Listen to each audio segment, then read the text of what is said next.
Hello, everyone, and welcome to the International IVF Initiative, session 91. This is a special session on IVF in times of conflict. You're in the right place. We will start shortly.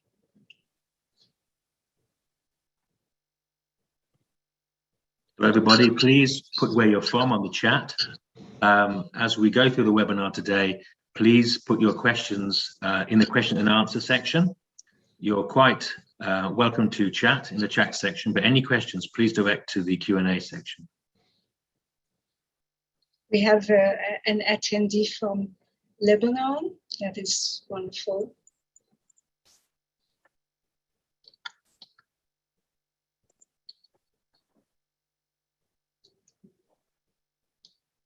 Guadalajara, Mexico. Welcome, everybody. We're at the right place. We will be starting our 91st International IVF Initiative session in a few minutes. Hello to attendees from Lithuania, from Brazil, Sweden. Yeah, we have Saudi Arabia here, Suha. Very nice, good to see you. We will start this session in a minute or so. This is the International IVF Initiative. Let there not be any doubt about it. We are I3, and this is the 91st session on IVF in the times of conflict.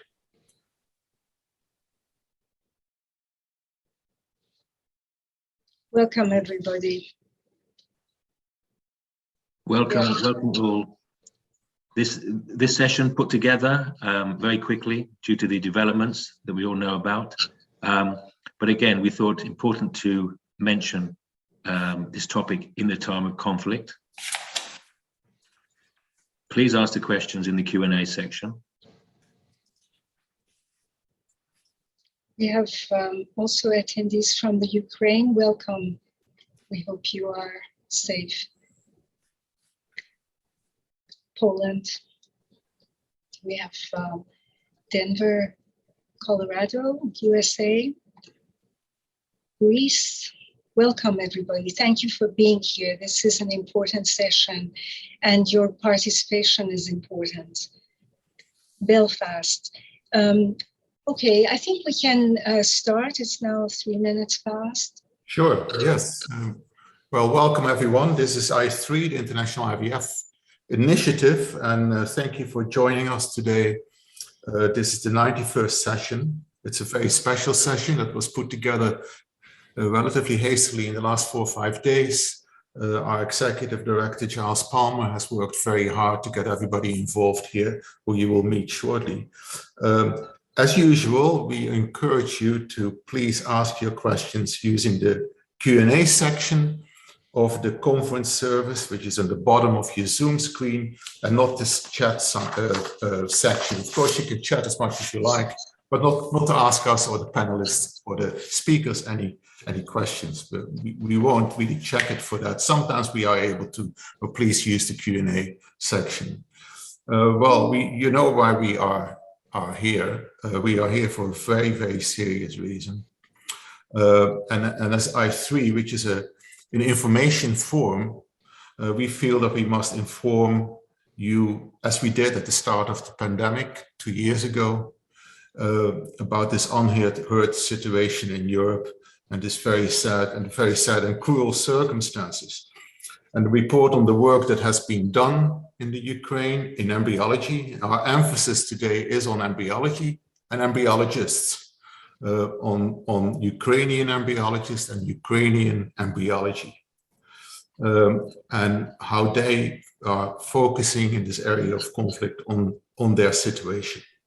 This has, at this scale, never happened before in embryology. I'd like to introduce you to Giles, of course, Giles Palmer, who is a co-moderator, and also Mina, Alikani, who is a co-moderator today. So without further ado, Giles, please introduce everyone who is here. Thank you. Okay, well, thank you, Jacques.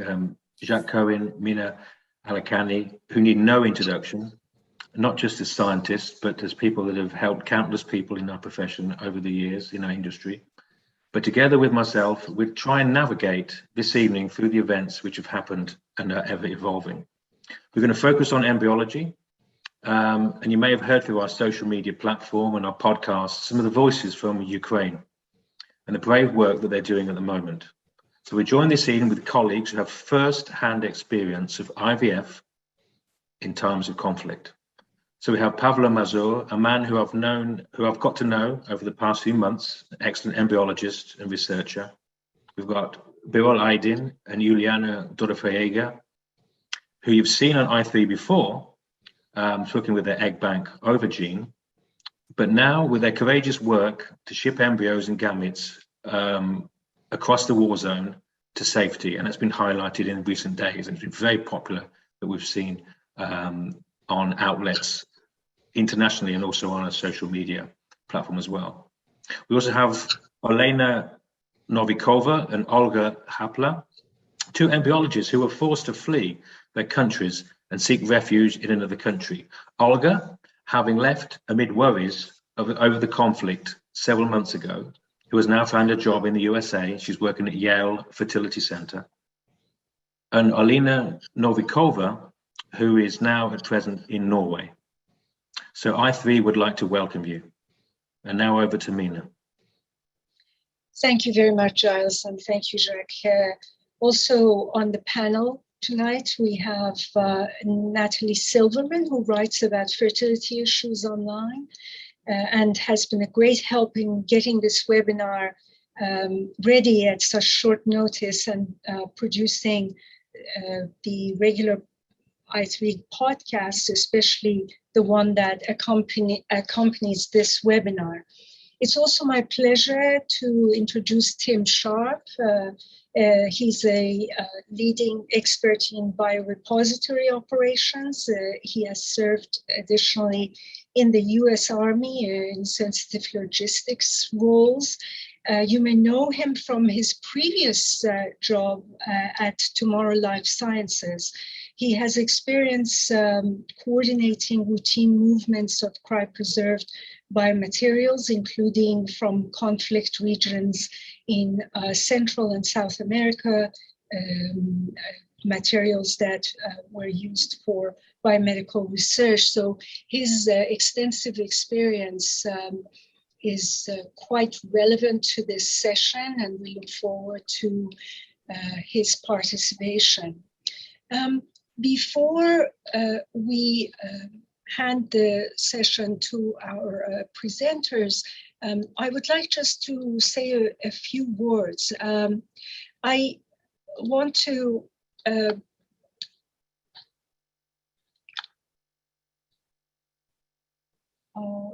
do you see my slides?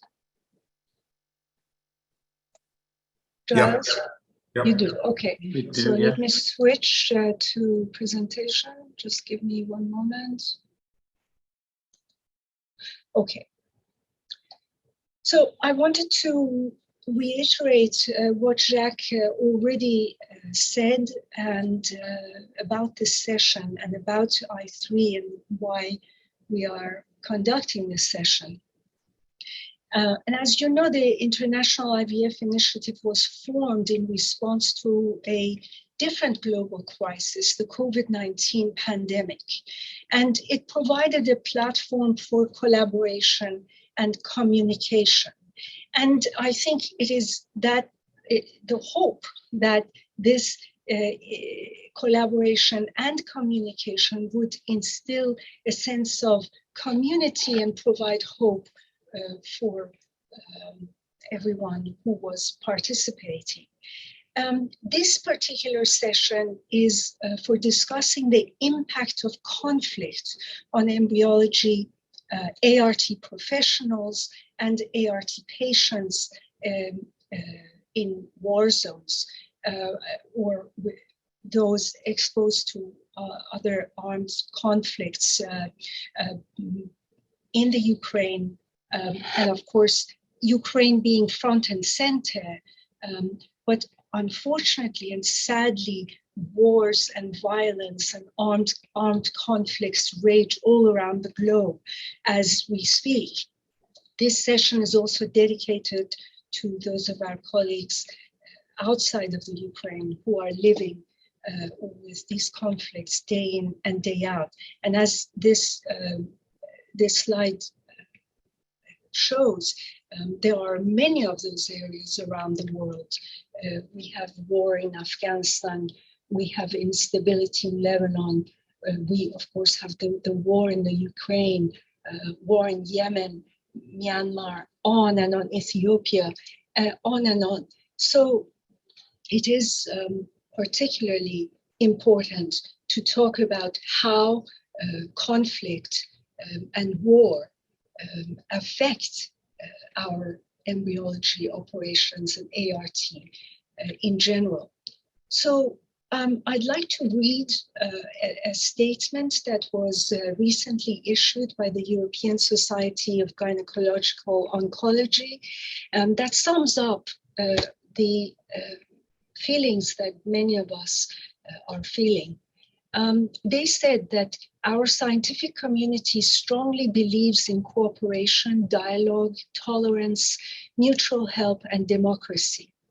We condemn the brutal invasion of Ukraine, the killing of its citizens, and the arbitrary arrests of protesters in Russia and Belarus. We stand up for human rights, freedom, and democracy, and call on all stakeholders to do the same. We are physicians and scientists, importantly, not politicians or diplomats, but the current situation impacts all of us as what I would call global citizens. We also had a statement that was issued by Estre, and most importantly is the last part that Estre has taken the initiative to help clinics in the Ukraine and neighboring countries identify pathways to safely move the stored gametes and embryos with the appropriate documentation outside of the conflict zone to safe European tissue establishments who are willing to accept them. And of course, we are going to hear more about this from our presenters. I'm going to stop here and I will hand it back to Jacques. Thank you very much, Mina, for this introduction. I'd like to take this opportunity to introduce you to Olga, our next panelist and speaker, Dr. Olga Chaplia. Olga, thank you very much for joining us. Olga is a clinical embryologist and ASHRAE certified senior specialist. She was born and raised in Kiev in the Ukraine. She practiced the art and science of IVF in peace for the last 10 years. Circumstances made her move recently to the USA, and she now works for Yale Fertility Center in Connecticut in the USA. Olga, we are very pleased that you have agreed to join us and speak about the IVF scene in the Ukraine before the 24th of February. Thank you, Olga. Thank you so much. Hello to everyone. I'm extremely grateful for the opportunity to talk about IVF field in Ukraine. I moved to the United States recently in order to get the experience of work in American clinic and then bring this experience to my native country. And I'm now 3 months and 1,000 kilometers away from war. So I can save the beautiful memories of prosperous, rich, and interesting IVF field in my native country, and I'd like to share it with you. So where we actually started, first IVF baby was born in Ukraine in 1991. in the year of our independence. And it should be mentioned that this KP embryo was actually created in the laboratory of Kharkiv city that has been shelled and bombed for about 20 days by now. And from the very beginning to the nowadays, infertility treatment in Ukraine had a lack of government support. And of course, this niche couldn't be empty. So the absolute majority of all the clinics in Ukraine, they were established and ruled by private business, and private business has its own rules. If you're not successful, you will be actually out of the market.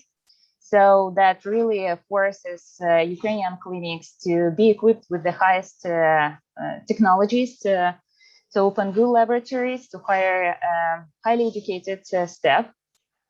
And of course, ART treatment in Ukraine was regulated with the directives of the Ministry of Health of Ukraine and family law. And the last current directive was actually approved in 2013.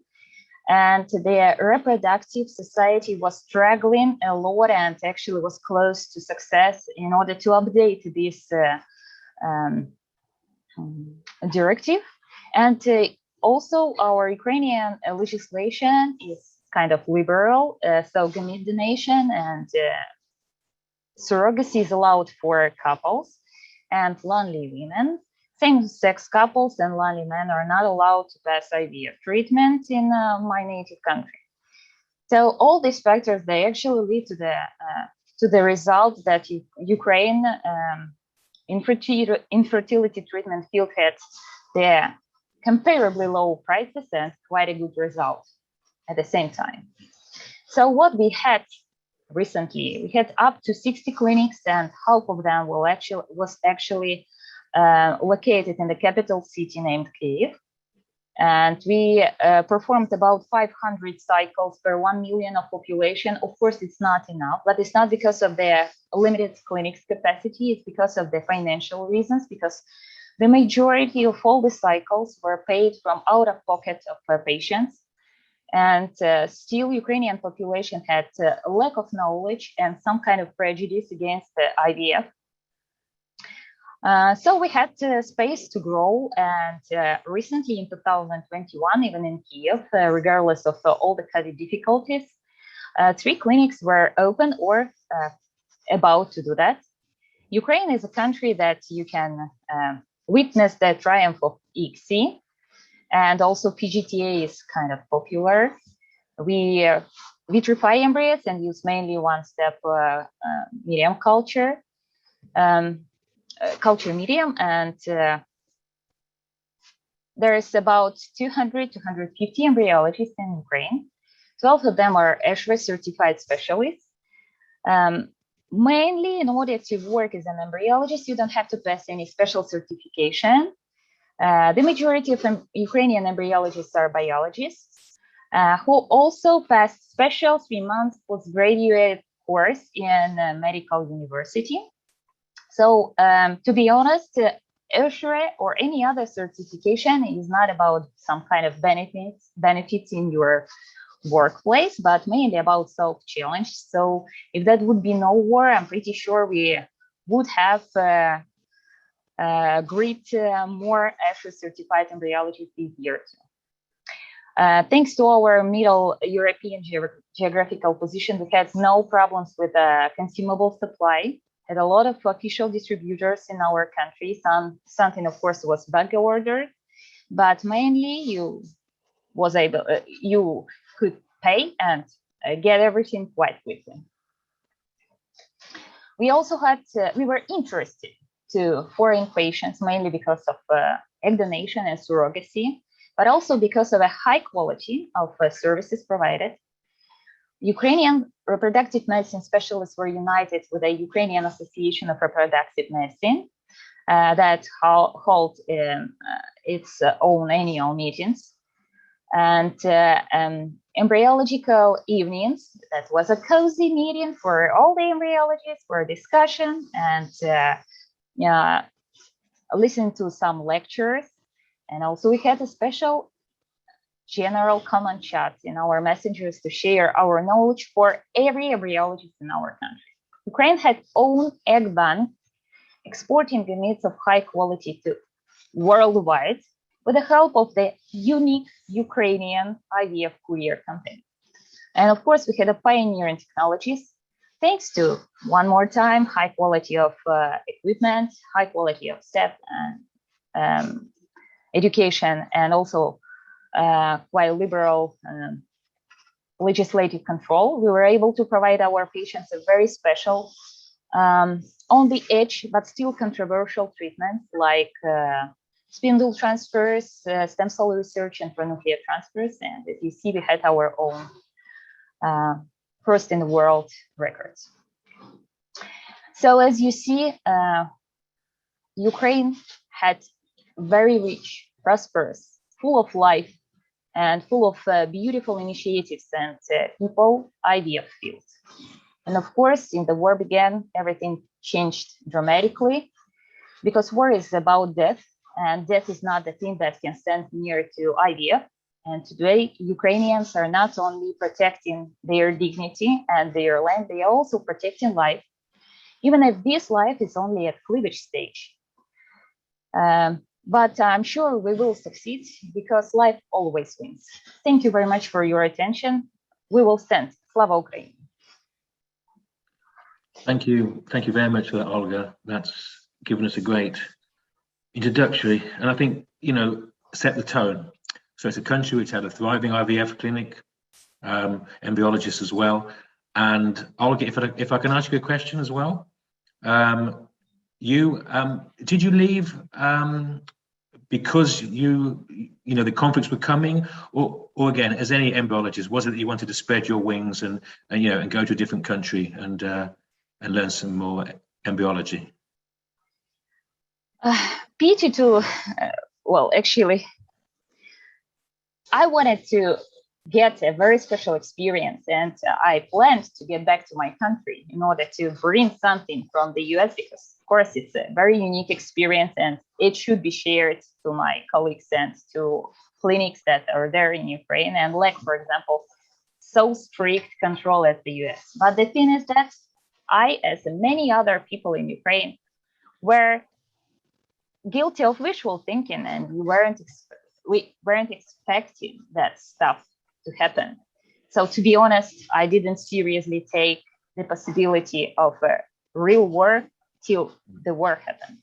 Right. And how has like the transition been?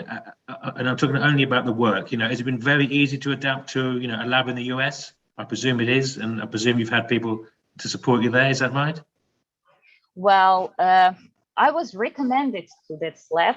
It's also a personal connection, and I should admit that, as for me, that was probably because of that was kind of easy, and I'm really grateful for support of a nice team and nice people here. That, yes, thanks to other panelists, I had such an opportunity, and they are also here, and I'm very grateful to them. Okay, brilliant. Well, Olga, we'll be coming back to you, and we're talking to many more embryologists, okay, from Ukraine, also in Ukraine at the moment, but also outside, medics as well, and some professionals who have some interesting questions. But we shall move on. We've got a lot to talk about. And our next presentation will be by Birol Aydin. You've probably seen a lot in the news recently. He has had many thousands of embryos taken across the borders, and when I spoke to him over the course of the days, he said anyone in your situation would have done what he was doing. Well, I don't know about that, but it's this guy that's doing it at the moment. He's crossed the border several times. You've heard him an extended version on the podcast, but here's some clips now of Birol talking about his trips and the situation which he's had in the Ukraine. Can you tell us a little bit about your job in the Ukraine? Now you're not from Ukraine, and that's why you've been able to move about for start. And a little bit about, you know, how many clinics you are involved in there. First of all, almost there are around 40 clinics in Ukraine, all of them working with the field of IVF, egg donation, surrogacy, and all of them has high skills of embryologist and IVF specialist already.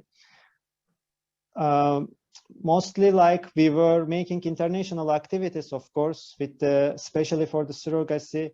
And on the last period, even we pass up to 150 cycle per month, which I'm talking about only 100 cycle of surrogacy sometimes per month, which is really high.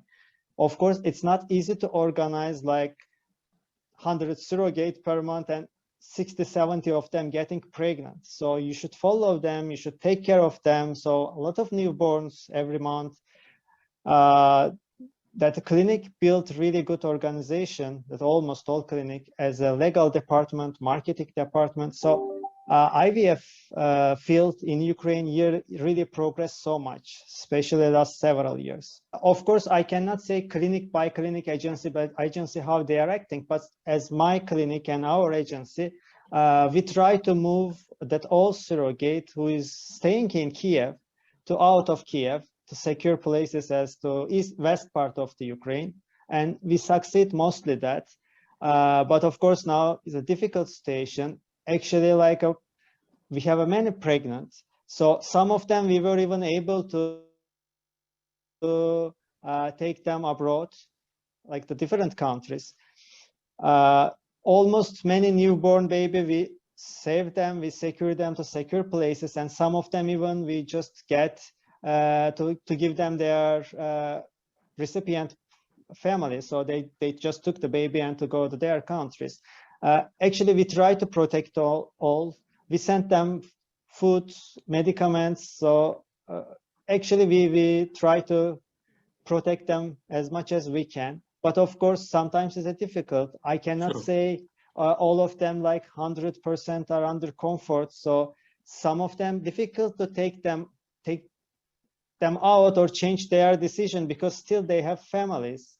They have their own child, husband, so they don't want to leave them and to go. And this is their right. Actually, we cannot push anyone for that. Of course. Have you had any? Have you had any?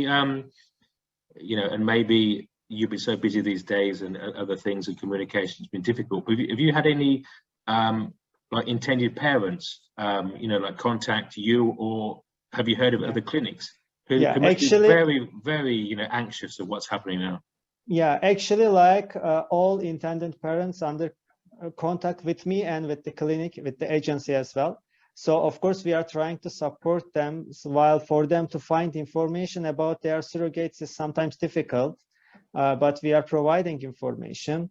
Some of them just reach us and say their surrogate needs medical help because this is a very stressful situation and they are pregnant. Unfortunately, I believe some of them also get abortion for this reason. That is dramatical, but it happened for not just for us, for many different clinic and surrogate.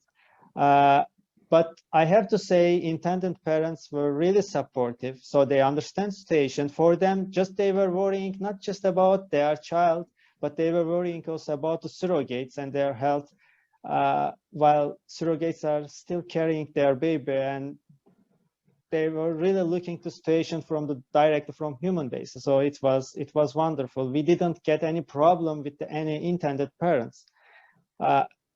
Just the point, we try to support them and try to find more information about their surrogates. Most of them have, of course, direct contact with surrogates. We have open surrogacy, so they know all information about surrogates. So they are in contact, but you have to know that surrogates doesn't speak English. So all of them Ukrainian. While, we moved all donor oocytes and all patient embryos from the Kiev, from our facility to Europe, to Slovakia.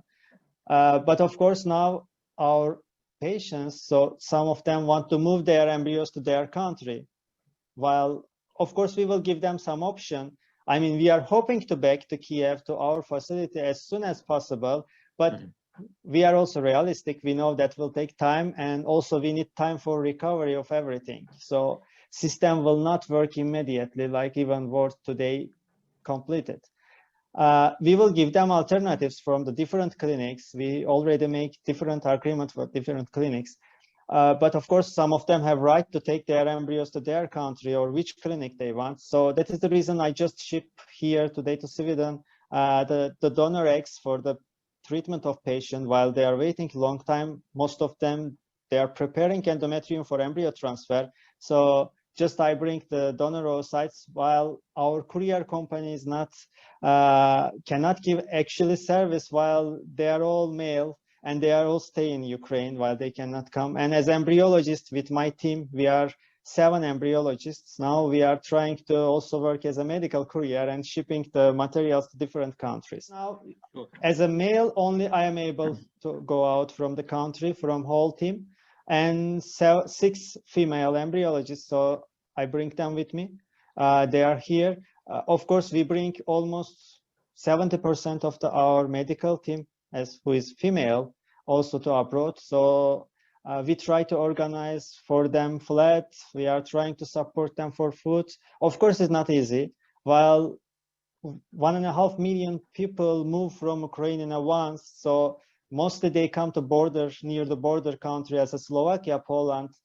Already everything are booked. You cannot find easily flat. You cannot find easily to stay place. So it is difficult. Of course, like all European countries, I have to say they are really supportive and they are really helpful.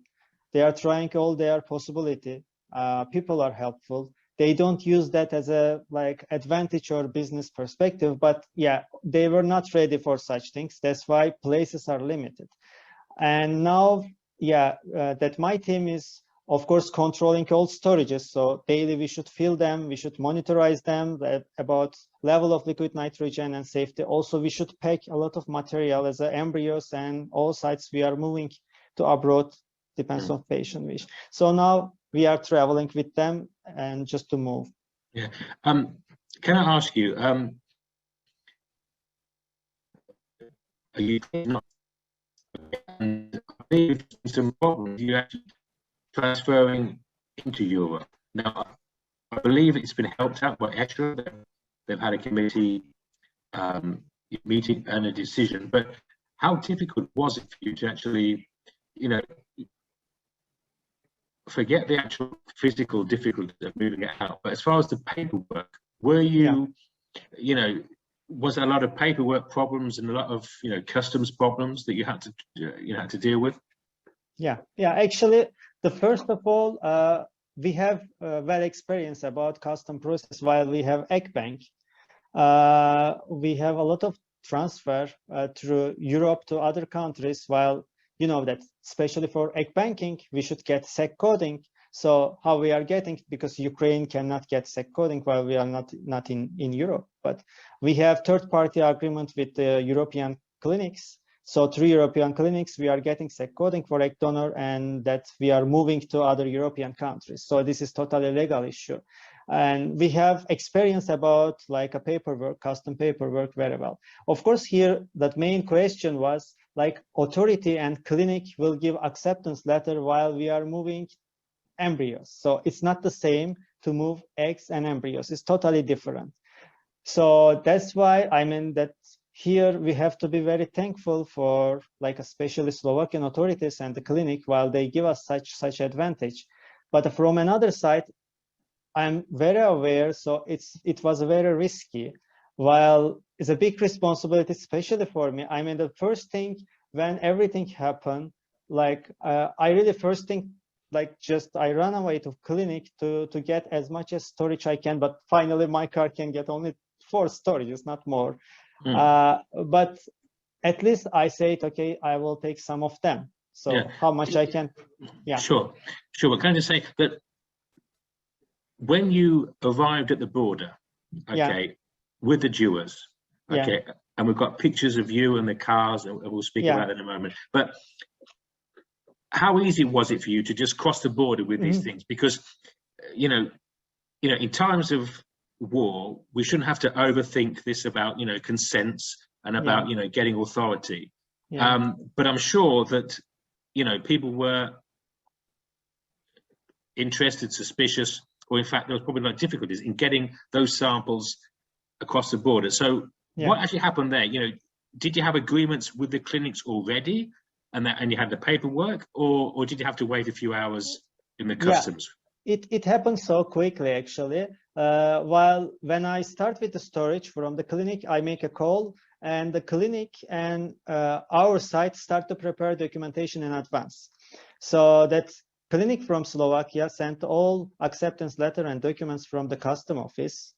Because trip take 27 hours from Kiev to border exactly. It's a so long trip. Normally it's like a 500 kilometers, but because everyone trying to escape, it was a big line.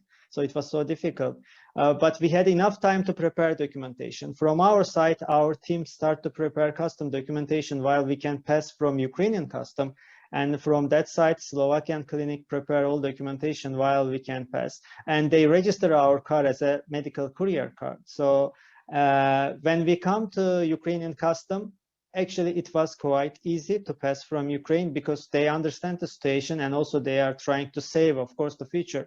Whatever. But, can you just walk us through how you physically got those dewars and what you did, and and how long it took really to do all that work?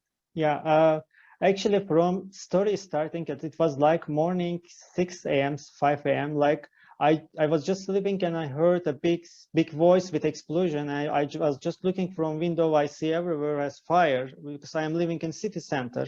Between my house to clinic by car around 15 minutes. Just like in the same time, I received call from the medical director of our clinic, and she said, "Okay, just war start, just run away."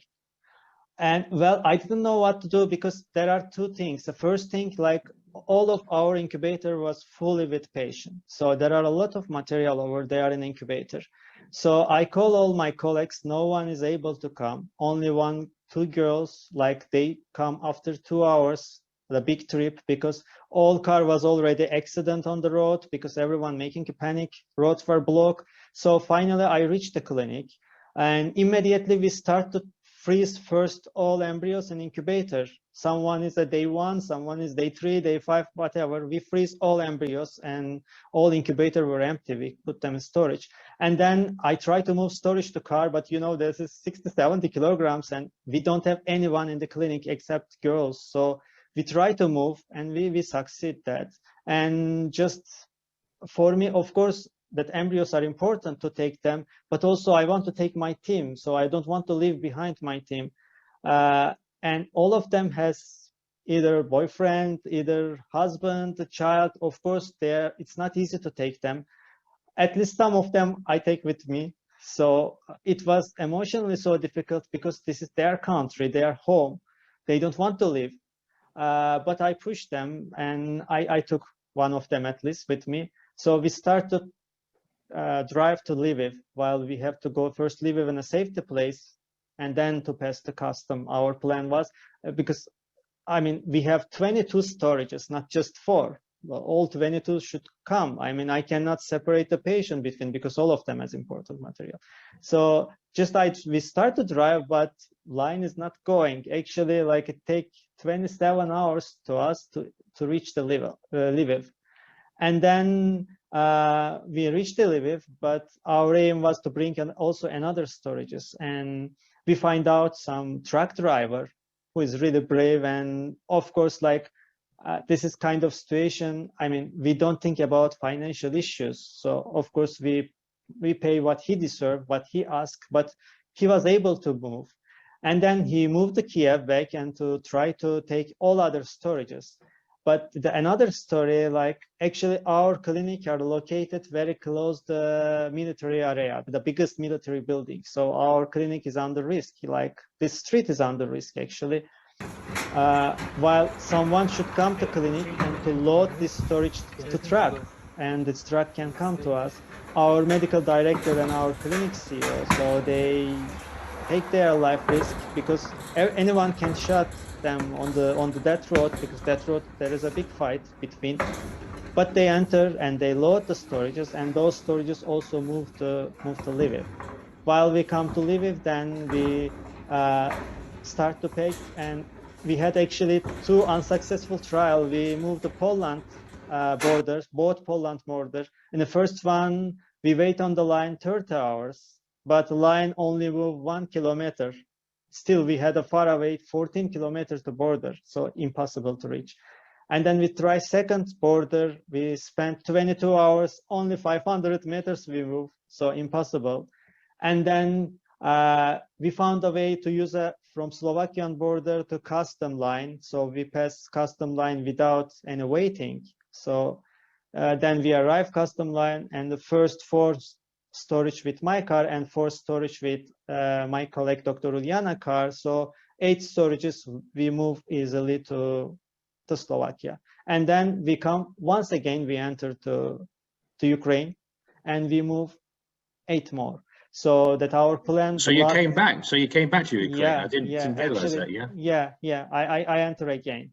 So of course, to enter is also was difficult because, like a Slovakian border police said, I mean, it's so risky for you. While you are not from this nation, you are not from this country, so we don't want to accept you inside. But I explained that situation is sensitive, so I should take this because my car is registered on the custom. So if just one car gone, while Dr. Uliana is Ukrainian, she can go easily, but she can take only 4 storages. So my aim to bring in more storages. So finally they accept me also. And we enter again and we bring 8 more. So actually we will enter again this weekend and to get the last group of storages, and we will complete 100% of sample will be in Slovakia. So you're going again this weekend? Yeah. I mean, that is, I mean, I'm shocked. I mean, what you're doing is amazing. And I'm sure, other embryologists feel the same. Definitely. I mean, are the storage where you got the samples, is it in Western Ukraine at the moment? So it's a little bit safer, or Yeah, they are all in west of Ukraine. So as our clinic, we don't have any storages or any material in Kiev. So all moved to Slovakia, and just 10% of the storage still is in Lviv. But you mentioned before that there were several times where you were stopped on the road, and I think you had to lose all your electronic equipment. Yeah. Right? Actually, it happened. I can understand that is normal. That's why I didn't make any difficulties. While because it's war is not just going with the weapons or gun. Also, there are that IT parts, like they are hacking each other, like they are taking information, and all electronic devices, recorder, and everything is not safety. So they don't know what kind of information you carry up, what kind of. So that's why, to be honest, I don't mind, and I believe this is the right way what they are doing. Now, you mentioned IT. What about the patient's files and electronic or paper? In that sense, I mean, how can you trace them and contact them, and has that been damaged in some way, either in your clinic or in other clinics? Yeah, this is the first thing, like about hard copy. Of course, we were able to move critical one to safety places, and electronic, while our server were in the clinic, but we were keeping a double because our medical software is connected with our electronic witnessing software. So we are keeping also in cloud the data. So save the cloud. So that's why we will save the data, and we have access already to data. Right. Okay. Are you in contact with many people in the Ukraine? I mean, in your clinics, has it been difficult to contact them in these days? I mean, how is the communication? No, there are many groups, and the different like WhatsApp, Telegrams, like different. So we are in contact with all of them. We have already joined to this group. So we know all their needs, we know all difficulties. So we are following and we are trying to help. To be honest, like I was saying also to my team, because they don't want to move, and I said to them, like, if you are inside of Ukraine, you are helpless. You cannot help any people. But if you are abroad, you can help much more, because now people are coming. So we are organizing for them flat. We are organizing for them foods and everything. But if we are inside of Ukraine, so we are embryologists. We cannot go to street to fight. We are. I mean, if someone give me the weapon, I don't know even how to use. So all of us is the same. We cannot be helpful over there. What I can add mainly, like, because now those people, I am talking about up to 120 embryologists. So they are really, all of them are brilliant. They are so smart. They have high skills. So I don't know what will be future for Ukraine for them. Now I am trying to use all my international connection to employ them to different places. While you know embryology, how it is, you cannot give break if you are embryologist. You should be in lab. You are, I mean, I am like this, and most of them are like this. You know, I don't have any social activities or social life, so it's all my lifestyle in lab. I should be in lab, and most of them are like this. So they have to work in lab. They have to try to get out from this trauma a bit. That's why I'm trying to send them in a different clinics. So the main things what I can ask from everyone, like who has possibility, just employ them. I mean, just get them to work, because that's those people are really good on their experience, and I believe they will give much more than like a clinics are expected. Because I am here, I am the only international person who is working in Ukraine actually, but I was amazed with how they are learning fast, how they are doing such good job. So I guess it's also, I cannot call that a chance, but it's a good point for the European clinics and all around the world to get such brilliant people and to give them chance to work.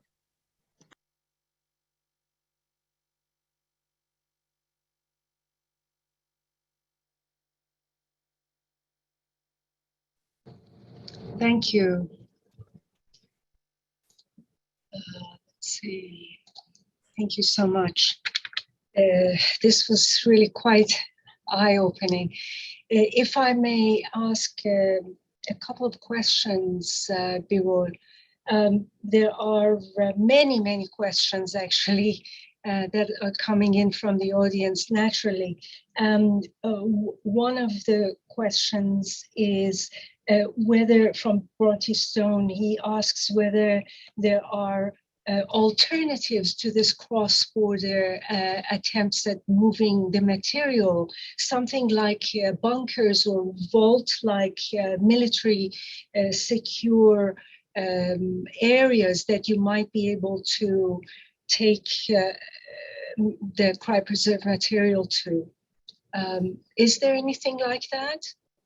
Actually, till to reach custom, there is of course no protection. I mean, just you are driving on highway, so of course you are not aware what will happen. While still Lviv were quiet on our time, there was no any attack or bombing. That's why, okay, from our side, that was not so much difficult during the highway.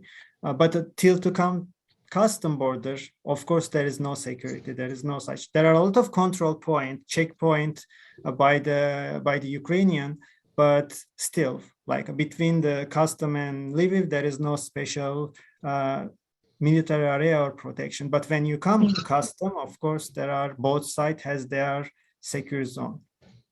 Right. And do you have any idea how many clinics in the Ukraine have been able to move the material out? Actually, as far as I know, only we moved the embryos. Still, there is no, but most of the clinic moved the west part and they secure the embryos on the west part. So they try to move. I don't know how many of them, but some of them I heard like they moved to Lviv. So they are keeping in Lviv and Uzhgorod like they are the most secure west part of the country, the cities. So, of course, this is such a difficult time also for the patients, because I'm sure communication is very difficult. So they essentially are in the dark about the status of their cryopreserved materials. Have you? I did hear that you said you've had communications with patients regarding their surrogates, but have you heard whether anyone else has been able to contact patients, let them know what they have done with their embryos and oocytes and? Yeah, of course, after the moving embryos, especially now we start to receive a lot of requests from patients. Of course, some of them want to move their own country to different clinic. Some of them is asking advice where they can move and to continue their process. From one side, we have in Ukraine big difficulties. So actually, personally, we are not focused on to business or medical issues, how we will work. We are not focused on that. So people trying to save their life. But from another side, I understand from patient side, especially for the surrogacy egg donation, they are spending so much time, so much money, and they have hopes, they want to create a family. So some of them already late while their timing is passing. So, you know, the biological time is really, clocking is important. That's why they are searching the alternative places where they can move. That probably Dr. Uliana explained much more about how can be this opportunity, but of course, some of them still unknown. For example, surrogacy, okay, that we had a different legislation, but all other countries have a different. So we have embryos, yeah, but how we can combine with the different countries and they can continue to surrogacy.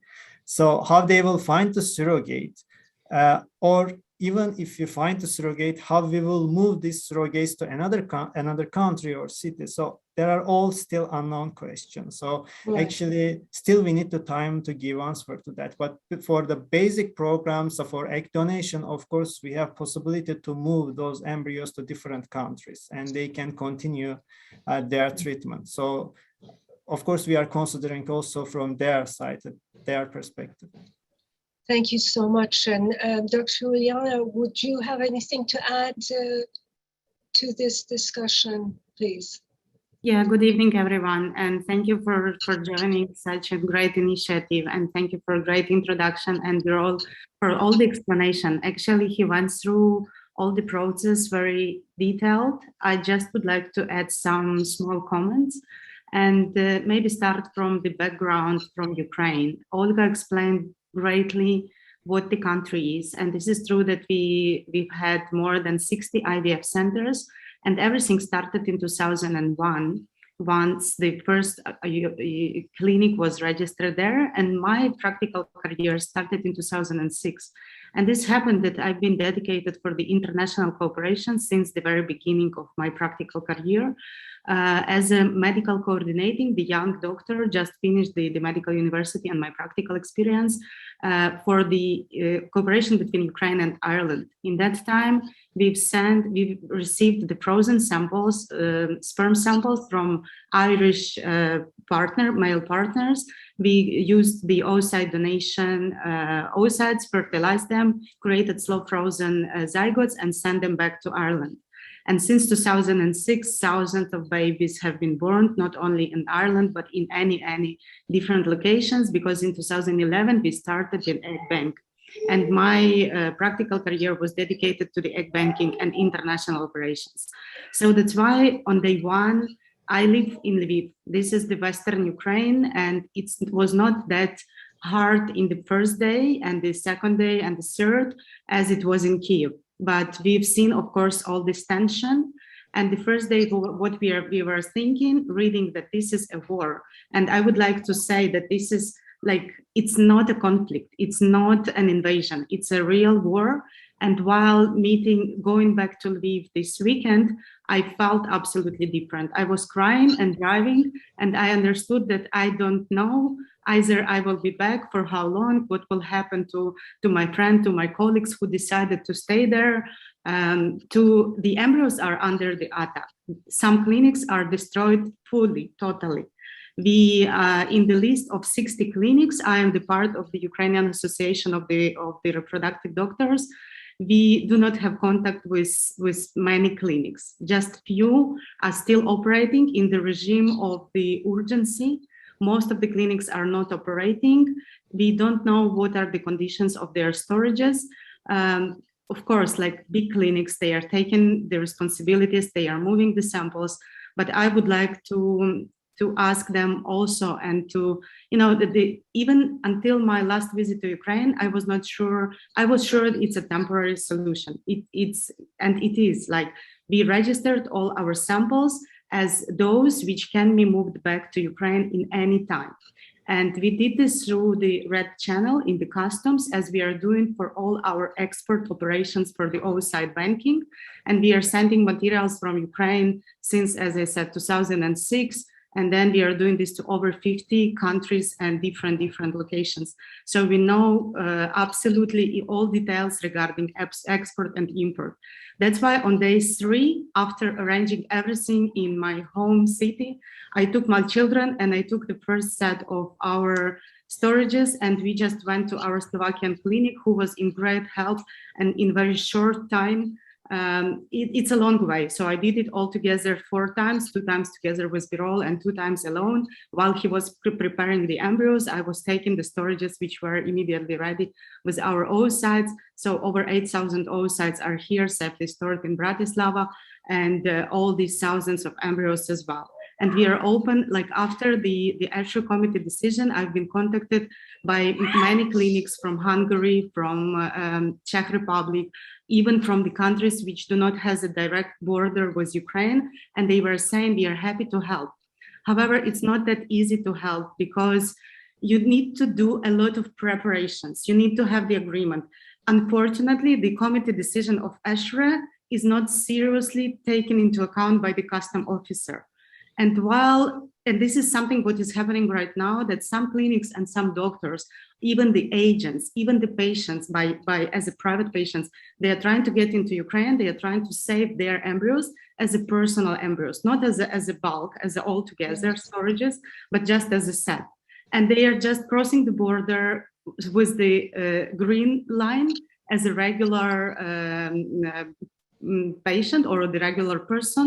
They are not declaring this as a dangerous good, as it should be declared.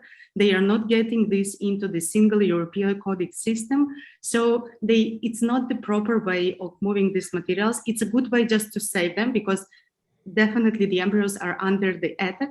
But if patient is going to use them in the future, they don't want to have these bureaucracy questions. And because we understand, I am here in Bratislava, I'm moving back and forth, but I understand that the world is keep living their regular life. The problem is only inside Ukraine, only for those who are staying in Ukraine. Nothing changed for most of you, for all of you who are out of Ukraine. You can keep going to the conferences, you can meet friends, you can have birthdays, going to the vacation, but the problem is really there. And I'm the IVF specialist. I've been working with the individual couples for many, many years. I've been treating patients from over 35 countries, and I know how complicated for every of this couple was to get into Ukraine since the COVID started. So we need to remember that we are living 2 years in the period of COVID. So it was so complicated to get through the borders, to get into the plane, to risk, because we all were scared of the COVID. Everyone forgotten about the COVID in Ukraine. There is no mask anywhere anymore. But for the individual patients, this means that if they still have their materials inside Ukraine, after the delays and after they just started, like I can say that last 4, 5 months, 6 months, we started to see the increase in the number of individual patients who were visiting Ukraine for the treatment. We are still sending a lot of materials out of Ukraine. And as I see, this is the great solution, because it's better to travel the material instead of traveling the patient in the world nowadays. And even we had already 2 patients being treated here in Bratislava. One was from Brazil. She was already in her flight when the war started, and she was calling to me and she was saying, like, I'm in my connection flight in the US. Should I get into Frankfurt? Should I go back? What should I do? So we said, we know we are moving. We know how to do this. Your eggs are here. They are booked. We know that if you are on your way, just please go. And finally, we did a transfer last Saturday, and we will get the results really soon. Another patient, she was from Canada, so she was flying already with her prepared endometrium. Many patients canceled their treatment. We've canceled a lot of treatment of our local Ukrainian patients, a lot of treatments of our oocyte donors, because we just like, we were not sure what to do. We didn't want to risk them. So it's a lot of questions and a lot of processes and the algorithms. Individual patients, so if they would like to get, and this is the rule, and this is the right of every person, to select the doctor, to select the clinic, to select the place where they are expecting or they want to get their treatment done. And Ukraine was was definitely, I've had a lot of opportunities to move out, always asked for that, but I decided to stay. I was willing to bring Ukraine to the source of the good reputation in terms of Ukraine, good results, great communication, great services. And we were so close to that. And I believe that we will be there. So now it's the fact that about Ukraine, everyone knows, but it's our responsible solution to select the best safe place for the embryos and for the storages. And for what I believe, it's not Ukraine for today. So clinics, they move their samples to the West, but this is my hometown, as I said. We have a lot of, I'm sitting with the phone, with all the devices, and I know when the air alarm starts. And during last 3 nights, over like all night, starting at 1 a.m. and finishing at 6 a.m., it's all the time air alarm. We've been like 35 people were dying in the Yavori polygon just 2 nights ago. And we don't know what will happen now. We have 20 of our staff members here in Bratislava. Some were moved to some other locations where we have some of our producing like centers or the cooperating centers. A lot of requests to move the doctors and the embryologists. We are ready to satisfy this, but we would like to keep us as a team. We know how to work. We know how to deal. We know how to communicate. We have so many requests. We are online 24/7 these days, and we are happy to communicate more. We are happy to provide all information. We are happy to be those who communicate also with the Ukrainian Association, getting information about the centers. Not everyone responds. This is true.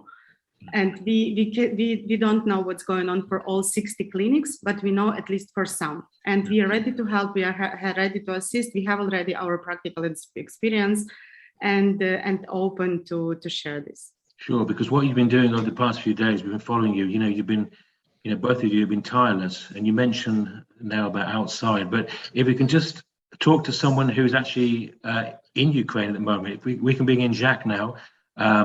And I believe we can speak to Pavlo Mazur, who is in fact one of the embryologists who's still in Kyiv. We'll see if he can turn on his camera. Pavlo, are you there? Yeah, I'm here. Hi. Hey, Pavlo. Thanks for joining. In the last few years, I've had about 150 Zoom meetings with you, and this is definitely the saddest one. I'm glad you're joining us. Tell us where you are and what your experience has been in terms of taking care of your embryos and the frozen material. Tell us, please. Where are you now, and how are you doing? Well, now I'm in Kyiv.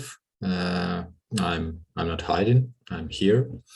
As for the embryos, well, Birol has covered almost everything, all the information. We've frozen all the embryos at the first place at any stage. So we put all of them into cryo storage. And unfortunately, in our clinic, the cryo storage is so huge. It's like 36 dewars.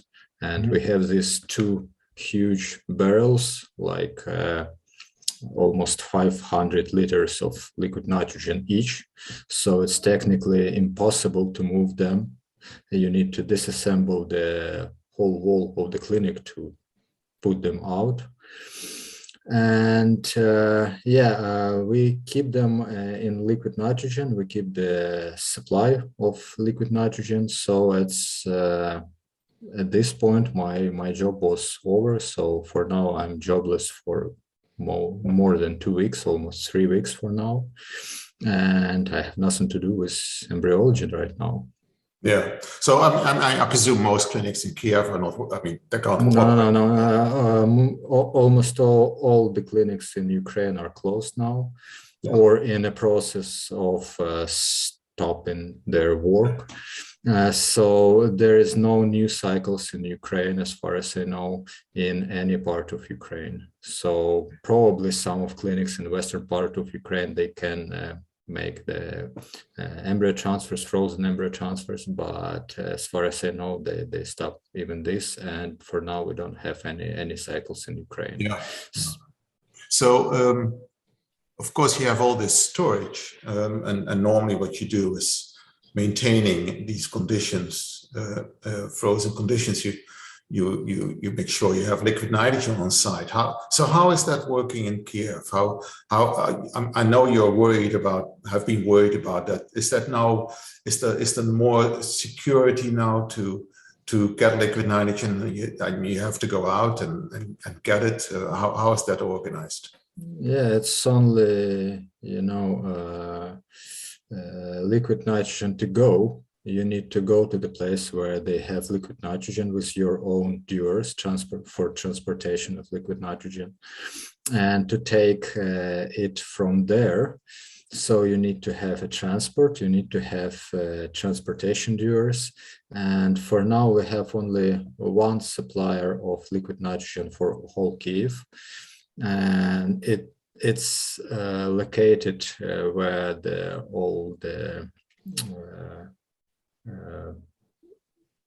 where is the actual war is occurring. So it's not, there is no such thing as a safe place in Kiev for now. You know that today there were several hits in several buildings. They are destroyed. Some people died today. So it's not so safe procedure to get liquid nitrogen, but still we have this supplier, and we have some more. We know the places. That was our first thing that we made here, is just to know where we can get some liquid nitrogen to keep our storages safe. Yeah, so the dewars, you of course measure occasionally when you can. You go to the lab and measure how many centimeters you have, and for now I live like 60 kilometers from clinics, so I don't do this, obviously. But we have a person there who these modern dewars are quite reliable. They can keep the temperature up to 3 months when you not open them. So we hope for the best, and we don't open them until we need to put some more liquid nitrogen in them to pour. But until then, we don't measure the level of liquid nitrogen. We just monitor. The person on site monitors the integrity of tanks. And when we need to put we have this alarm system of these huge barrels. So when we need to put some more liquid nitrogen, so this person does this. Yeah. So of course, all your cutting edge work related to nuclear transfer. Pavlo was the first to get nuclear transfer pregnancies and babies born. I think the first one was in 2017. All of that has stopped. Everything has come to a halt. And all there is left is the frozen samples and trying to maintain conditions, appropriate conditions for those. Thank you, Pavlo, for joining us, and please stick around. There will be questions, I'm sure, from the audience for you. I also like to introduce Tim Sharp, who is a cryo storage specialist, who has been on International IVF Initiative before, I think almost 2 years ago. I think we saw you last. Good to see you, Tim. So you have been involved in cryo storage of special specimens and routine storage for biological specimen for a long time, overseeing an enormous number of facilities, I remember. Can you share with us when there are emergencies and certain conditions that are not appropriate for necessarily for storage? Can you share some of your experience with us? Sure. So one of the major challenges that I've run into in conflict areas specifically is about the resourcing of liquid nitrogen reserves. That's always tends to be a challenge because supply lines are disrupted. And whenever you're looking at a commodity that's not readily used by other groups, it becomes very difficult to come by.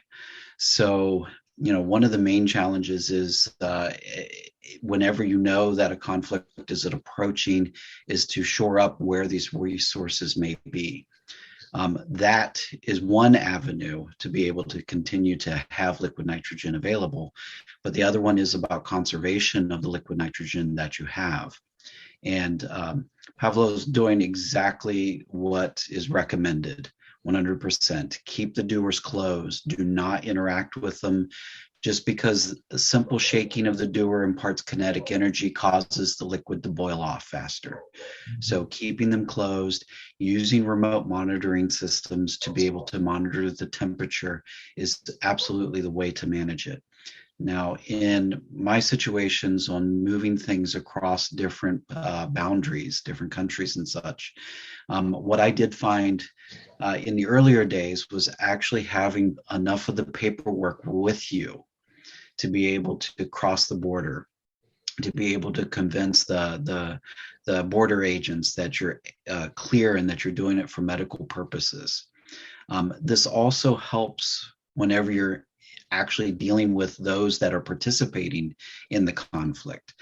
The reason being is that in most cases, military forces are not necessarily looking for, biologics. They may be inquisitive, but they're wanting to assess, is it a threat? So if you can provide enough information to demonstrate that you're not a threat, it typically makes things a little easier. I wouldn't say it eliminates the risk, but it's definitely a very risky enterprise in the first place, but it does allow you to kind of manage things through. I from hearing other participants, I believe they're doing the best that they can under these situations. There are a lot of avenues in Europe to be able to provide resources and support in terms of liquid nitrogen and other areas. The challenge, of course, is the border. So I'm certain that the Ukraine border is pretty open to having those resources and support cross. It's just being able to identify that those needs exist for that nitrogen. So there are plenty of biobanking and biorepository groups in Europe that can most certainly provide some of those resources, liquid nitrogen, to be able to help assist with the refilling of the dewars. So that way you're not just going to a gas vendor anywhere to be able to resource it, so that you can have medical grade.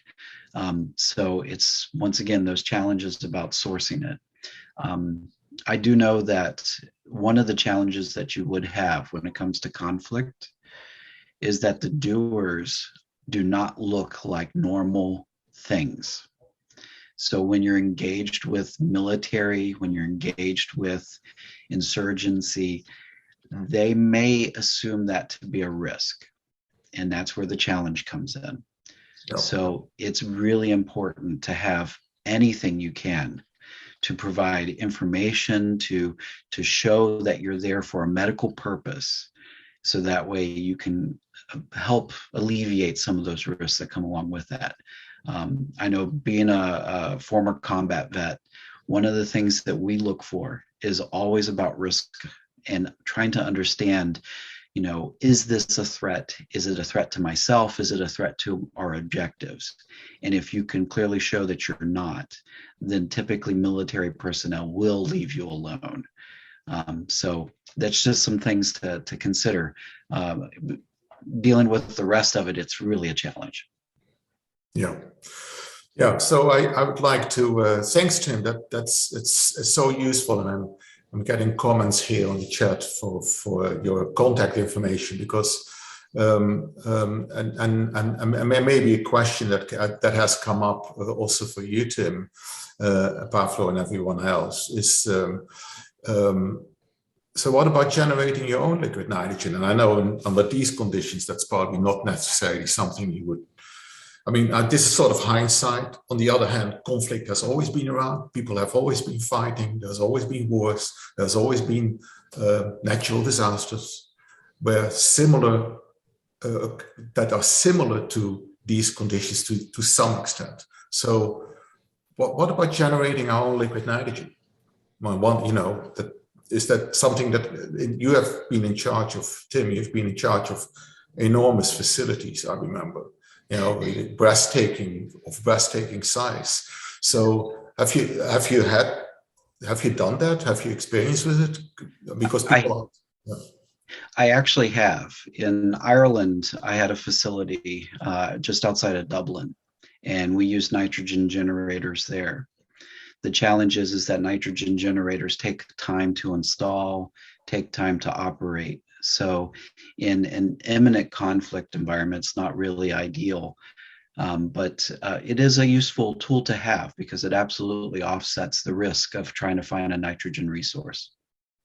Okay, and then maintenance, of course, is an issue. So in the case of conflict, you may not be able to reach the facility where you're making your own liquid nitrogen. So it's not as simple, but it's something to think about, though, right? In the future, that we can have some scale of responsibility, and particularly in these enormous facilities that have 100 viewers or more. It may be an option, a last resort. Okay, so, well, we're open for question and answers. Giles? We certainly are. There's so many questions involved here, but I'd like to bring in just a question for Natalie, or Natalie Silverman.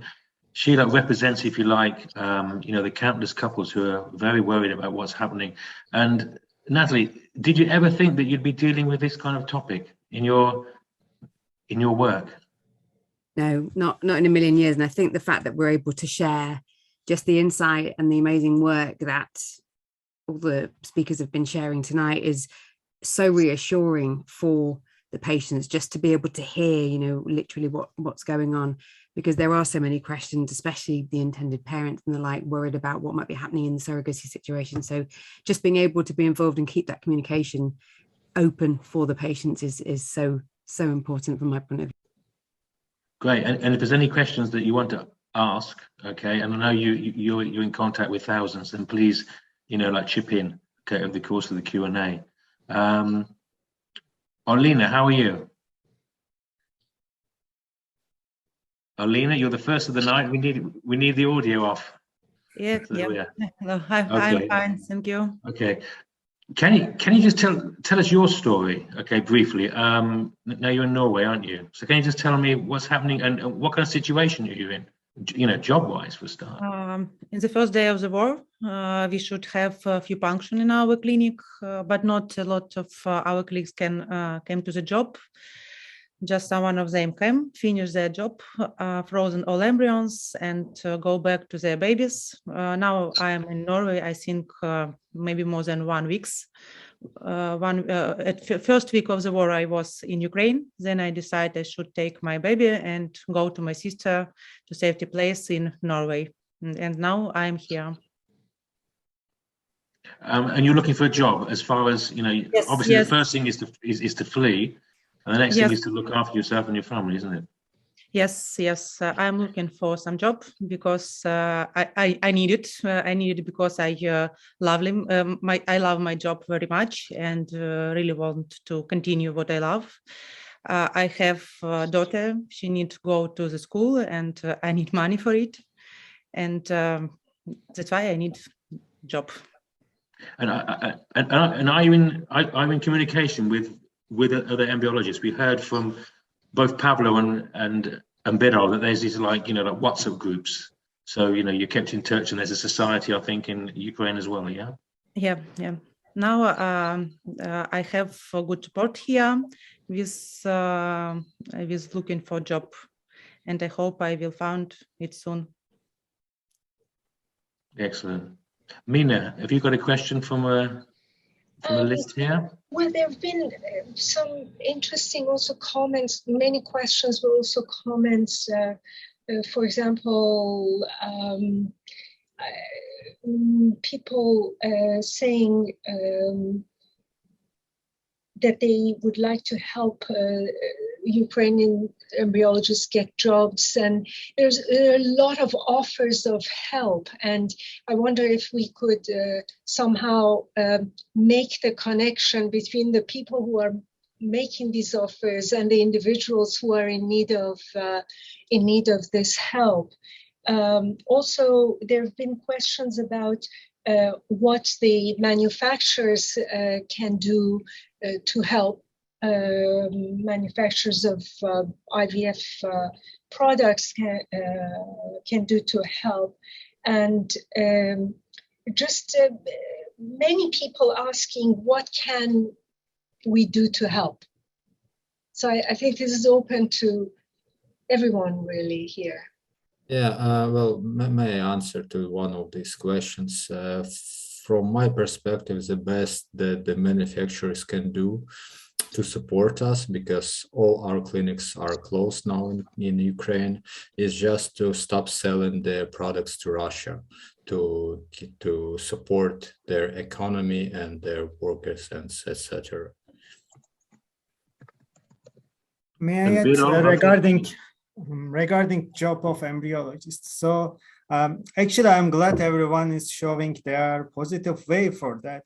But when we came to, real phase, while we want to employ them somewhere, it is coming a lot of legislation issue.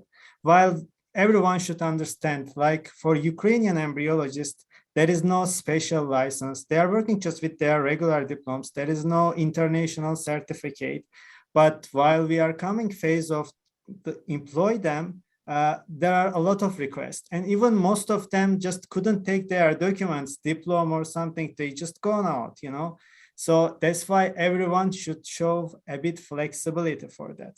So they are really great. You have to understand, and you can see many of the new technologies, new process already start from the Ukraine, and it's coming from Ukraine as a base. As Pavel do like a pronuclear transfer, spindle transfer. There are like this a lot of new process which is even not considering in Europe, in US, in Canada, like people are doing in Ukraine. So they are really brilliant. But that doesn't mean they have all all documents, all certificates and everything, because they don't need that in Ukraine. That's why they need the flexibility to get this job. Of course, we understand everyone want to help, but it's not just like to create a position, they should help to employ them. Right. Yeah, and I would like to add, if I may, sorry, regarding the receiving the samples, those samples which were exported already to the European Union in a way of getting the single European code and everything, and they can be transported further for the decision of the individual patients.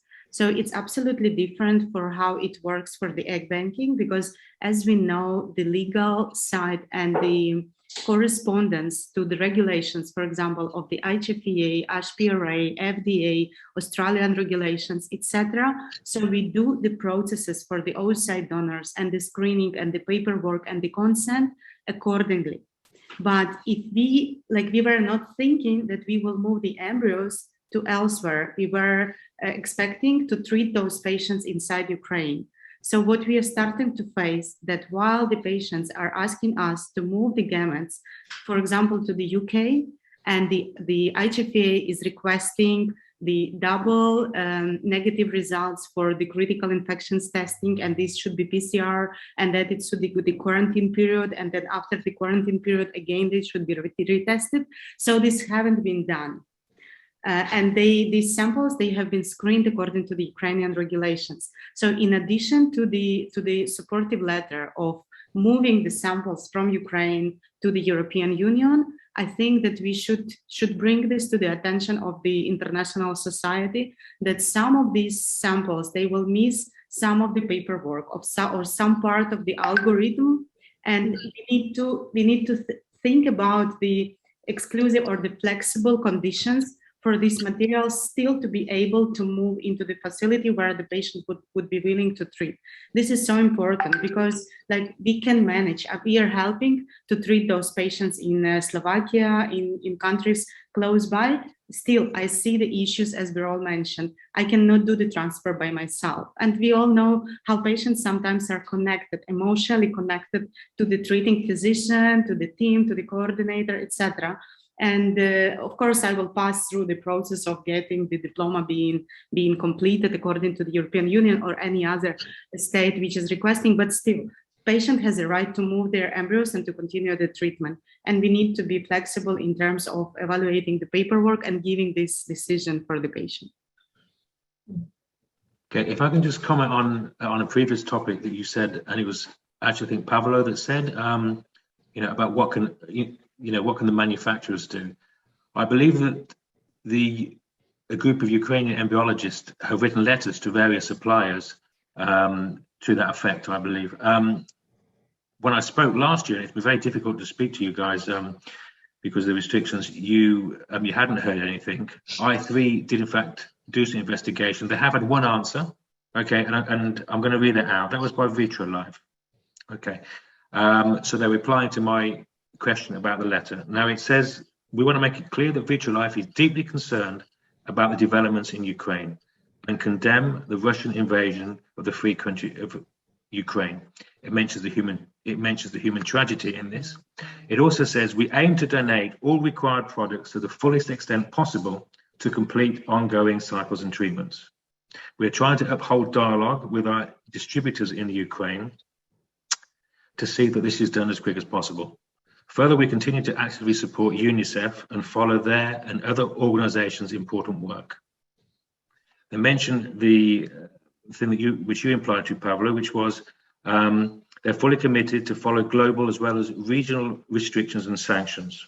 They also have a responsibility towards patients in their dreams of becoming parents, and as such, as right now, providing customers with products so that they will not avoid, so that we avoid oversight embryos to be discarded. Birol will continue to monitor and evaluate this situation. So, that's the answer we've got from them. And I think it's a very positive view that they are in fact trying to support the distribution and working with the distributors which are already there to finish those cycles. And I'm sure that they'll be doing the same when this is all over and we can start to rebuild. So I just felt I had to comment on that because there was a comment there from Pavlo. So that was just the answer there. They're not here to defend themselves, so I thought I'd mention that. Okay.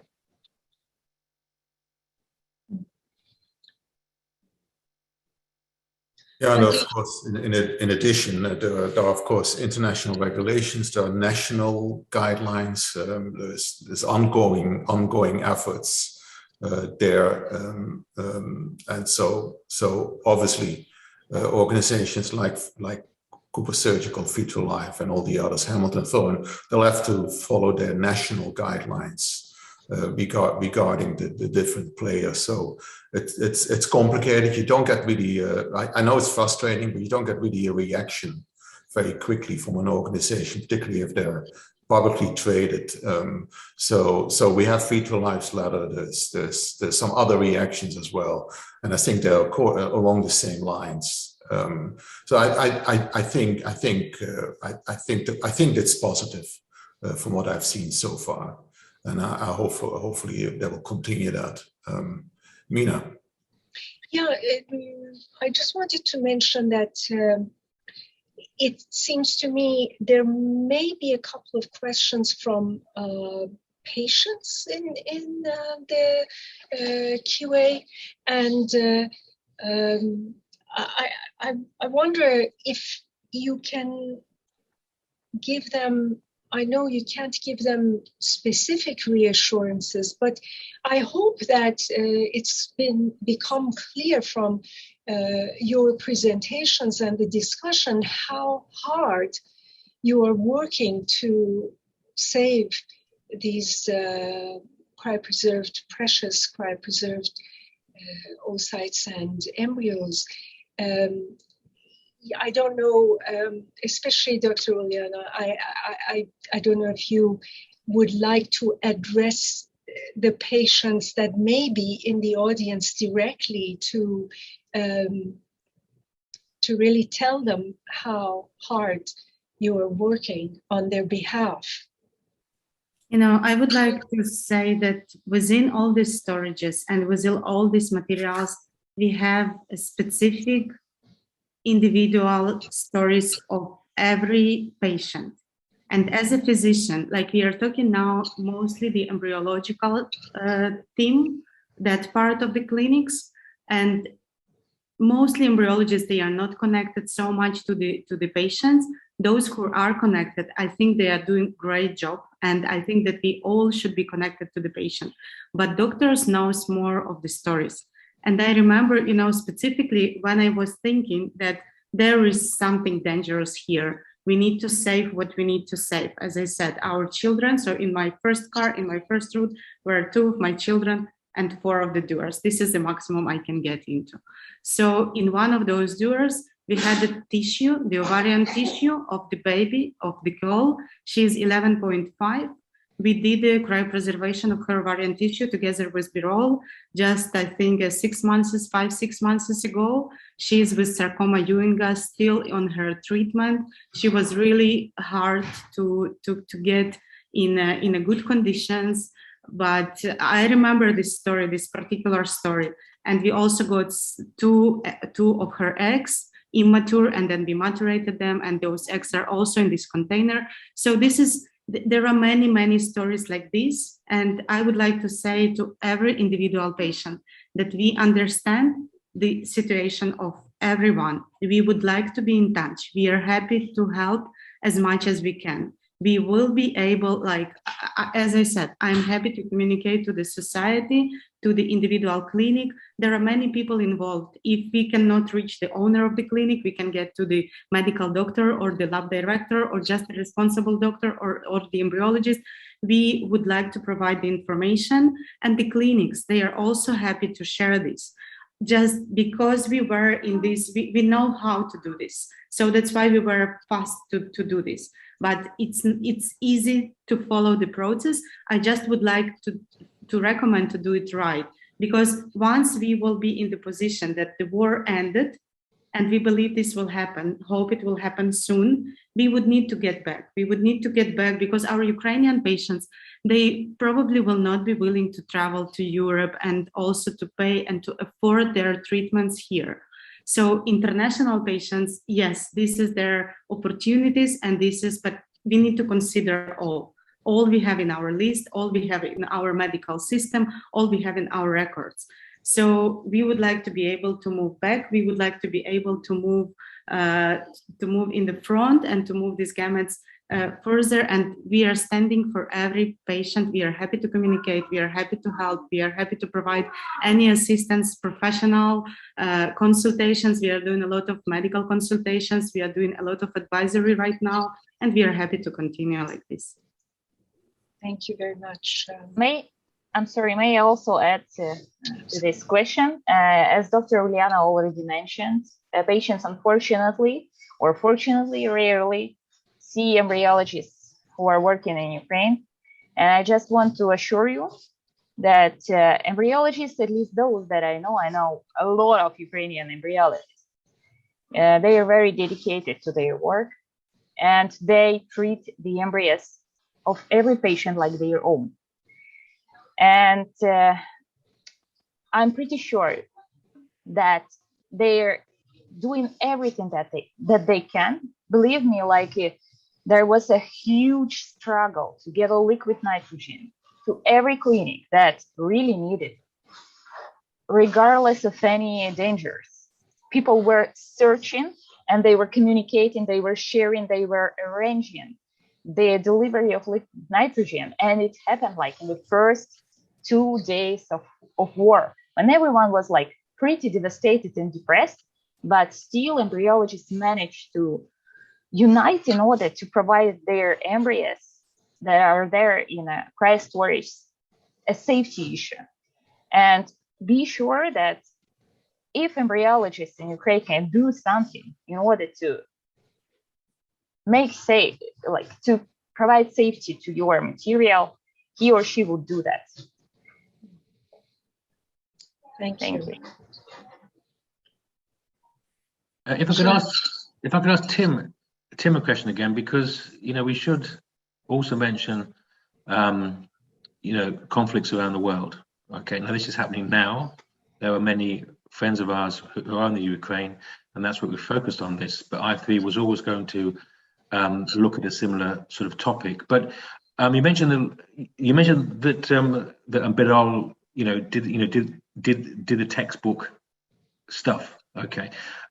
Is there some kind of contingency plan that you would have to have, in all the areas over the world, the hotspots, if you like, the conflicts? Is there some kind of contingency plan for such attacks? Because attacks by war, attacks by terrorists, is that something that's built into some of the work that you do? So in the biobanking industry, contingency plans are key, because we set up our facilities for decades. And because of the size of the facilities and the resources necessary to drive the facilities, we can operate. We have mechanical freezers in a lot of cases, as well as cryogenic. So severing of electricity, reduction of liquid nitrogen to our sites, those are all major concerns. So for us, absolutely, we do create these continuity plans and contingency operations. So to minimize transactions, to reduce the risk overall for the materials that we're holding. So in the cases where you have an imminent conflict, the best thing that you can do, especially when dealing with small amounts of material, is to move it, relocate it from that area of conflict, because you are absolutely going to run a risk of losing that material, and that could be catastrophic, especially in the instance of fertility, just because of the irreplaceability of these tissues and these embryos and oocytes.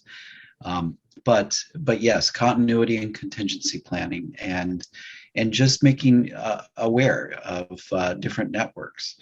I believe last year, or the year before, I had actually presented a little bit about how to deal with nitrogen reduction during COVID, and looking at alternative sources of liquid nitrogen. Because of course there's medical grade nitrogen that's used for hospitals and medical institutions, but there are other sources of liquid nitrogen, such as areas that are processing frozen food, often use liquid nitrogen as part of the freezing process. So they will often have large bulk nitrogen tanks available, and that can be used in an emergency. There are other things, metallurgy. So any areas that are processing metals will use liquid nitrogen as part of the tempering process. So could there be sort of like stores then, even now in Ukraine, which maybe they've thought about them, but used for other industries, and they may be available to be used in, is that correct? Yeah, absolutely. May I say about this? Yeah, while we faced this situation, we started to search for the sources of liquid nitrogen. So we achieved the communications with Institution of Physicists of Physics. They have this generator. And we know that in other cities in Ukraine, there are also clinics, and there also need this supply of liquid nitrogen. So we know that even if Kyiv will run out of all the liquid nitrogen here, but we have some storages here, like several tons of liquid nitrogen for now. Will be able to have it from other cities of Ukraine. So we've established all these connections at the first place when the war started. Perfect. Great. It just occurred to me as I was looking at that video of the moving of the dewars, Tim. I was thinking that that's possible because they're using those small dewars. If they had the 808 tanks or larger tanks like Pavlo actually, I think, mentioned, that option would not be on the table. Correct. Right? I mean, large liquid nitrogen tanks, the ones that I typically deal with in my field are about 5 feet in diameter. So they're the very large systems. They can be relocated, but it does require a large box truck to be able to move them. And unfortunately, some of these units the casters on the bottom of them don't really allow for a very easy transport into a truck to be able to relocate them. But absolutely, there are ways to do it, but it is very challenging. And if can be avoided, then it's best to avoid it. I've been contacted by the cord banks and the stem cell bank from Kiev. So that's why I was asking, maybe together we can think about some solutions for them, because they were saying, like, we know your experience, but we are not able to move our samples because we are so huge. And, you know, we all have some interest, like the cord blood of my children are there. So I'm just also thinking, like, what will happen and how they will store. They are all talking about, like, we don't know how long this will last. Right. We have a temporary solutions, but we need to think further. The thing about the cord banks and the very large biobanks is that there's actually very large palletized vapor shippers that we can use to be able to move material out. And they're readily available to be able to do that transport. In fact, there are several companies international that actually utilize these for those kind of movements. UPS actually has an entire system of depots meant for vapor shippers and large liquid nitrogen movements. So it's definitely an area to look into to see about their availability there. But unfortunately, that's all in vapor, which doesn't necessarily provide much of a relief for the liquid phase material. Can I ask a little bit about the IT? Now, we spoke a little bit about, like, Birol had all his electronic stuff taken. It was all saved to the cloud. So has there been, you know, a breakage in communication? Has it been difficult to get those results out, or was it relatively easy because, you know, with the cloud, all the information was secure? Uliana, how about patient records? Are they secure? Yeah, so apparently we were using in Ukraine the medical software, the medical system where we are getting all the files of our patients, which is by request of the Ministry of Health of Ukraine. But because we are acting internationally, we are storing all our medical records and all records of the materials which have been relocated, like the exported elsewhere during all these years. We keep this in a cloud. So we have all this in the paper file and also the electronic file identical and encrypted. So that's why there is no like risks for our documentation. But this is true that for 60, over 60 clinics, it's different. So some of them, they were using just the local medical system. Some were using still the old way of getting the paperwork. I know, like, all doctors are responsible, as Olga said. I believe that we all did the best we can to secure all we can secure. But we just need to understand that if we have a solution, we need to use the solution. Sure. And Pavlo, there's now a curfew, yeah? I mean, has your internet now, luckily we've got you, has the internet been on and off? Has the communication been stopped, or has it been generally, you know, continuous while you've been there? As you can see, I'm here with you. So we have a curfew for 2 days from now. So I'll be staying here for 2 days more. And luckily we have an electricity, the internet, the water supply, so everything you need for life. Yeah. And it's fair for the clinics also. So in our clinic we have a generator for electricity. That's huge one again, so it can handle the whole clinic for a long period of time, as long as you have the fuel for it. And yeah, so for now it's good. Yeah, understand. Pavlo, you have one of your patients who is thanking you for staying in Kiev, and she's hoping that she can come back and finish her treatment.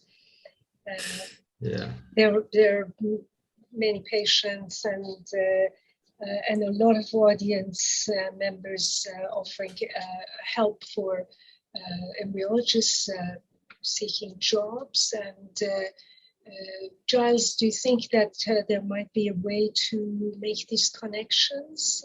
Exactly. Yeah. I'm keeping all the messages. So of course I can mediate that, and through like I3, we'd be happy to do that. Okay. So if they contact us, they can find the emails on the website. Okay. That's ivfmeeting.com. Okay. Or they can follow any of our emails that we have with our sessions. But yes, there are many offers from many big names in IVF to relocate, help embryologists, and I think that's one of the positive things which has come out of this webinar. Really, the support, what you just mentioned there with the patients, and of course with the amount of support which you had for jobs as well. So I have those details, and I'll keep those for anyone who wants to contact me. If I may just jump in really quickly and just ask Uliana, you spoke before amazingly about the reassurance towards patients. If there are patients who are just wanting to ask what they can do if they're trying to contact their clinics and they can't, obviously, because we know the clinics that are closed, there's not going to be any communication. What advice would you give to those patients that aren't getting any answers at the moment? The clinics, meaning usually while the clinic is working with the international corporations or the individual patients, they are dedicating the international department and some coordinators to be in touch with these people. If we are talking about just one person in a team from the whole team, this can be different. Like that person can be not in Ukraine, she can be without her internet connection, located somewhere in the village or around the city, etc. So it will be good to communicate this third party. Like we are open, as I said. I can share my email. You can contact Birol as well. He's also happy to help. As I said, we have 20 people. This is part of our medical team and the coordinators. I'm dedicating some contacts to them so they can deal fast with all this. And we are happy to communicate the facility, having all the list of the people involved within this facility, not just one individual person. So we will be happy to help in this.